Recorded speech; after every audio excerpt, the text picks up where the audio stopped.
Assalamualaikum warahmatullahi wabarakatuh. Perkenalkan, nama saya Kurnia Fujiastuti, calon guru penggerak angkatan ke-7 dari Sidoarjo. Pada kesempatan ini, saya akan menyampaikan koneksi antar materi tentang modul 3.1, yaitu pengambilan keputusan berbasis nilai-nilai kebajikan sebagai seorang pemimpin. Yang pertama, kaitan antara filosofi Ki Hajar Dewantara dengan Pratap Triloka dalam penerapan pengambilan keputusan sebagai seorang pemimpin. Guru akronim dari digugu lan ditiru, sehingga segala tingkah lakunya memang dianggap sebagai teladan bagi masyarakat. Oleh karena itu, pembentukan nilai diri harus menjadi contoh bagi murid-muridnya untuk mendukung guru dalam pengambilan keputusan yang berdampak baik bagi guru harus memiliki pedoman yang biasa disebut Pratap Triloka. Pratap Triloka terdiri atas 3 semboyan, yakni ing ngarsa sung tulodo, ing madya mangun karsa, tut uri handayani. Semboyan tersebut artinya adalah di depan memberi teladan, di tengah membangun motivasi, dan di belakang memberikan dukungan. Dengan pratap Triloka tersebut, maka seorang guru sebagai pemimpin pembelajaran harus mampu menjadi sosok yang bisa mengambil keputusan yang tepat serta berpihak pada murid. Yang kedua, pengaruh nilai-nilai yang tertanam dalam diri guru terhadap prinsip-prinsip yang digunakan dalam pengambilan suatu keputusan. Nilai diri yang tumbuh pada seorang guru adalah nilai-nilai kebajikan universal. Nilai-nilai tersebut merupakan suatu yang penting dan berpengaruh pada pembentukan karakter sebagai pendidik dalam mengambil sebuah keputusan. Nilai yang harus diterapkan di antaranya nilai mandiri, reflektif, kolaboratif, inovatif, dan berpihak pada murid. Dalam mengambil keputusan yang tepat, diperlukan nilai-nilai atau prinsip pendekatan dan langkah-langkah yang benar, sehingga keputusan tersebut merupakan keputusan yang paling tepat, terutama bagi kepentingan murid. Yang ketiga, kaitan materi pengambilan keputusan dengan kegiatan coaching yang diberikan pendamping atau fasilitator dalam perjalanan proses pembelajaran PGP, terutama dalam pengujian pengambilan keputusan yang telah diambil. Apakah pengambilan keputusan tersebut telah efektif?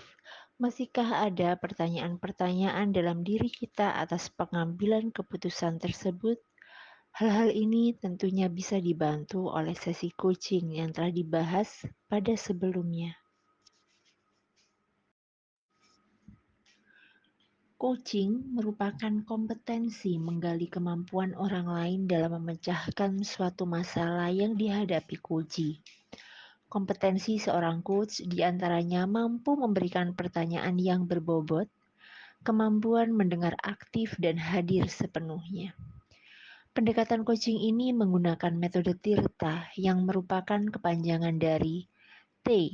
Tujuan, I. Identifikasi, R. Rencana aksi, dan TA. Tanggung jawab. Coaching yang diberikan fasilitator membantu saya mengambil keputusan yang bertanggung jawab. Semua keputusan yang saya ambil semata-mata untuk keberpihakan saya kepada murid. Guru sebagai coach adalah seorang guru yang mampu menggali potensi murid dengan mengajukan pertanyaan-pertanyaan, sehingga mereka dapat menemukan potensi yang terpendam dalam dirinya untuk memecahkan masalahnya sendiri. 4. Pengaruh kemampuan guru dalam mengelola dan menyadari aspek sosial emosionalnya terhadap pengambilan suatu keputusan, khususnya masalah dilema etika. Guru harus mampu melihat dan memahami kebutuhan belajar muridnya, serta mengelola kapasitas sosial dan emosionalnya dalam pengambilan keputusan sebagai pemimpin pembelajaran. Proses pengambilan keputusan yang bertanggung jawab membutuhkan keterampilan sosial emosional seperti manajemen diri, kesadaran sosial, dan keterampilan sosial, sehingga proses pengambilan keputusan dilakukan dengan benar. Yang kelima, pembahasan studi kasus yang fokus pada masalah moral atau etika, kembali kepada nilai-nilai yang dianut seorang pendidik. Pendidik sebagai pemimpin pembelajaran harus mampu mengidentifikasi apakah dilema etika ataukah bijukan moral. Jika masalah tersebut dilema etika atau benar versus benar, maka guru perlu melakukan pertimbangan terhadap 4 paradigma pengambilan keputusan dan 3 prinsip pengambilan keputusan, serta 9 langkah pengujian pengambilan keputusan. Seluruh tahapan dalam pengambilan keputusan didasarkan pada nilai-nilai sebagai seorang pendidik. 6. Dampak pengambilan keputusan yang tepat pada terciptanya lingkungan yang positif, kondusif, aman, dan nyaman. Keputusan yang tepat agar bisa berdampak dalam terciptanya lingkungan yang positif, kondusif, aman, dan nyaman. Hal pertama yang wajib kita lakukan adalah mengidentifikasi dahulu masalah yang terjadi. Apakah masalah tadi termasuk dilema etika atau bujukan moral?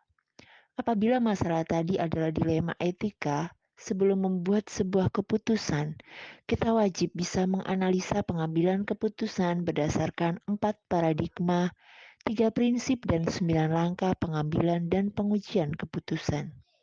Jika pengambilan keputusan dilakukan secara seksama melalui proses analisis yang sesuai, maka keputusan tadi diyakini akan bisa mengakomodasi seluruh pemangku kepentingan sehingga terciptanya lingkungan yang positif, kondusif, aman, dan nyaman bisa tercipta. Tantangan-tantangan di lingkungan yang dapat menjalankan pengambilan keputusan terhadap kasus-kasus dilema etika serta kaitannya dengan perubahan paradigma di lingkungan saya. Tantangan yang dialami di lingkungan saya adalah di mana dalam pengambilan keputusan hanya melibatkan pimpinan, sehingga timbul perbedaan pola pandang dalam sebuah masalah. Pengambilan keputusan seharusnya didasarkan pada 3 prinsip. Prinsip berpikir berbasis hasil akhir. Kita juga melihat peraturan yang mendasari keputusan yang kita ambil dan juga prinsip berpikir berbasis rasa peduli. Jika kita berpedoman pada 3 prinsip tersebut, tentu tantangan-tantangan yang ada akan semakin berkurang. Kedelapan, pengaruh pengambilan keputusan dengan pengajaran yang memerdekakan murid, serta bagaimana kita memutuskan pembelajaran yang tepat untuk potensi murid kita yang berbeda-beda. Saya merasakan dampak yang begitu besar terkait materi pengambilan keputusan pada modul 3.1 ini. Tujuan dari belajar adalah memerdekakan murid, agar ia mencapai kodratnya sesuai dengan potensi yang ia miliki. Dengan semua materi yang telah dipelajari dari modul 3.1 ini, maka ketika kita mengambil keputusan harus memperhatikan beberapa hal penting terkait 4 paradigma, 3 prinsip, dan 9 langkah pengambilan dan pengujian keputusan. Maka keputusan yang kita ambil akan berdampak baik kepada murid. 9. Pengaruh seorang pemimpin pembelajaran dalam mengambil keputusan terhadap kehidupan atau masa depan murid-muridnya. Seorang guru harus bisa menuntun kodrat anak sebaik-baiknya dalam rangka menuntun mereka sebagai manusia dan sebagai anggota masyarakat untuk mencapai keselamatan dan kebahagiaan setinggi-tingginya. Oleh karena itu, dalam proses pengambilan keputusan harus berpihak pada murid. Pendidik yang mampu mengambil keputusan secara tepat akan memberikan dampak akhir yang baik dalam proses pembelajaran, sehingga mampu menciptakan kesejahteraan psikologi bagi murid untuk masa depan yang lebih baik. Kesepuluh, kesimpulan akhir yang dapat saya tarik dari pembelajaran modul materi ini dan keterkaitannya dengan modul-modul sebelumnya. Materi yang sangat holistik dengan satu tujuan, yakni memerdekakan murid dalam belajar. Sebagaimana dijelaskan oleh Ki Hajar Dewantara, bahwa pendidikan bertujuan menuntun segala proses dan kodrat anak untuk mencapai keselamatan dan kebahagiaan. Sebagai pemrakarsa perubahan, maka pengambilan keputusan didasarkan pada budaya positif sehingga mengantarkan pada well-being school. Begitu juga dengan keterampilan coaching, membantu kita sebagai pemimpin pembelajaran dengan pertanyaan yang memberdayakan, juga membantu murid menemukan solusi untuk masalah mereka sendiri. Kemandirian murid dalam memutuskan merupakan salah satu wujud dari profil pelajar Pancasila, sehingga jika ada kasus dilema etika guru, mampu menyelesaikan sesuai dengan kebutuhan murid untuk merdeka belajar. Yang ke-11, pemahaman saya tentang konsep-konsep yang sudah dipelajari di modul ini, yaitu dilema etika dan bujukan moral, 4 paradigma pengambilan keputusan, 3 prinsip pengambilan keputusan, dan 9 langkah pengambilan dan pengujian keputusan, serta hal-hal yang di luar dugaan. Dilema etika merupakan dua keputusan yang sama-sama benar, sedangkan bujukan moral adalah dua keputusan di mana salah satunya adalah keputusan yang salah. Jadi jelas bahwa dilema etika benar lawan benar, sedangkan bujukan moral keputusan yang benar lawan salah. Secara umum ada pola atau paradigma yang terjadi pada situasi dilema etika yang bisa dikategorikan sebagai berikut.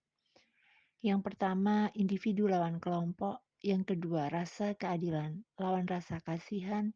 Dan yang ketiga, kebenaran lawan kesetiaan. Dan yang keempat, jangka pendek lawan jangka panjang. Seorang guru sebagai pemimpin pembelajaran juga dapat menganalisis 3 prinsip atau pendekatan dalam pengambilan keputusan yang memuat unsur dilema etika, serta menilai dirinya memiliki kecenderungan menggunakan prinsip yang mana pada saat pengambilan keputusan. Ketiga prinsip tersebut adalah: yang pertama, berpikir berbasis hasil akhir; yang kedua, berpikir berbasis peraturan; dan yang ketiga, berpikir berbasis rasa peduli. Suatu pengambilan keputusan, walaupun telah berlandaskan pada suatu prinsip atau nilai-nilai tertentu, tetap akan memiliki konsekuensi yang mengikutinya. Pada akhirnya, kita perlu mengingat kembali, hendaknya setiap keputusan yang kita ambil berdasarkan penuh rasa tanggung jawab, nilai-nilai kebajikan universal, serta berpihak pada murid. Sebagai seorang pemimpin pembelajaran, guru juga harus memastikan bahwa keputusan yang diambil adalah keputusan yang tepat. Oleh karena itu, perlu dilakukan pengujian untuk mengetahui apakah keputusan tersebut telah sesuai dengan prinsip-prinsip dasar pengambilan keputusan berdasarkan nilai-nilai kebajikan. Ada 9 tahapan pengambilan dan pengujian keputusan. Yang pertama, mengenali bahwa ada nilai-nilai yang saling bertentangan. Yang kedua, menentukan siapa yang terlibat dalam situasi ini. Yang ketiga, mengumpulkan fakta-fakta yang relevan dalam situasi ini. Yang keempat, pengujian benar atau salah, uji legal, uji regulasi, uji intuisi, uji publikasi, dan uji panutan. Yang kelima, yakni pengujian paradigma benar atau salah. Keenam, prinsip pengambilan keputusan. Ketujuh, investigasi opsi trilema. Kedelapan, membuat keputusan. Dan kesembilan, meninjau kembali keputusan dan refleksikan. Hal yang menurut saya di luar dugaan adalah ketika saya mengambil suatu keputusan, saya berpikir langsung ditetapkan tanpa menunggu dokumen pendukung atau mencari opsi-opsi lain. Ternyata dalam pengambilan keputusan bukan hanya didasarkan atas dokumen pendukung, namun perlu melihat 4 paradigma, 3 prinsip, dan melakukan 9 langkah pengajuan pengambilan keputusan. Yang ke-12, perbedaan pengambilan keputusan sebagai pemimpin dalam situasi dilema etika sebelum mempelajari modul ini dan sesudahnya. Sebelum mempelajari modul ini, saya mengalami masalah atas kasus yang berkaitan dengan dilema etika. Keputusan yang saya buat itu seringkali didasarkan pada intuisi saya, nilai-nilai yang ada pada diri saya, dan pertimbangan saya terhadap orang lain. Jadi setelah mempelajari modul 3.1, saya berpikir bahwa pemikiran care-based thinking adalah prinsip yang digunakan dalam pengambilan keputusan. Prosedur pengambilan keputusan saya tidak sama persis dengan konsep yang saya pelajari dalam modul, tetapi ada kesamaan, di antaranya ada uji regulasi. Saya senantiasa menanyakan aturan terkait pengambilan keputusan. Yang ke-13 adalah dampak mempelajari konsep ini serta perubahan yang terjadi pada cara saya dalam mengambil keputusan sebelum dan sesudah mengikuti pembelajaran modul.